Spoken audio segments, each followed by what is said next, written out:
हम शादी करके हमेशा अच्छे से रहेंगे। দক্ষিণী তারকা বিজয় দেবরাকোন্ডে ও রাশ্মিকা মান্দানার সম্পর্ক নিয়ে বহুদিন ধরেই গুঞ্জন চলছে, যদিও দুজনে এ নিয়ে প্রকাশ্যে কিছুই জানায়নি।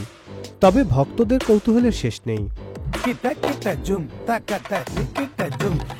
সম্প্রতি রাশ্মিকার নতুন কিছু ছবি ভাইরাল হওয়ার পর আবারও জল্পনা জোরদার হয়েছে।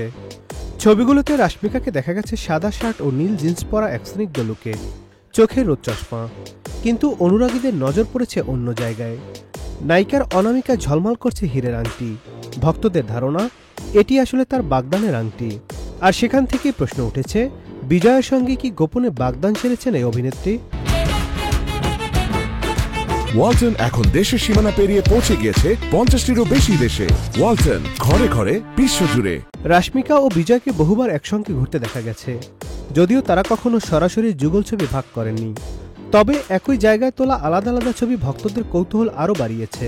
অনেকেই বলছেন, রাশ্মিকার মুখে বিজয়ের নাম শুনলে যে হাসি ঝরে, তাতেই বোঝা যায় তাদের সম্পর্কের গভীরতা।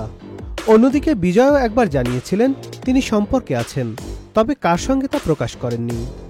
এর আগেও রাশ্মিকার হলুদ ও গোলাপি শাড়িতে কিছু ছবি সামাজিক মাধ্যমে ছড়িয়ে পড়েছিল, জানিয়েও বিয়ের গুঞ্জন উঠেছিল। তবে সেই ছবিগুলো নাকি বিজয়ের বাড়ি থেকেই তোলা। সব মিলিয়ে এখন একটাই প্রশ্ন, রাশ্মিকা মান্দানা ও বিজয় দেবরাকোন্ডা কি সত্যিই বাগদান সেরে ফেলেছেন, নাকি এটি শুধুই কাকতালীয়? ভক্তরা উত্তর খুঁজে না পেলেও তাদের প্রত্যাশা, খুব শীঘ্রই প্রিয় তারকা জুটি সুখবর দেবেন। নাদিম হাসান, চ্যানেল আই।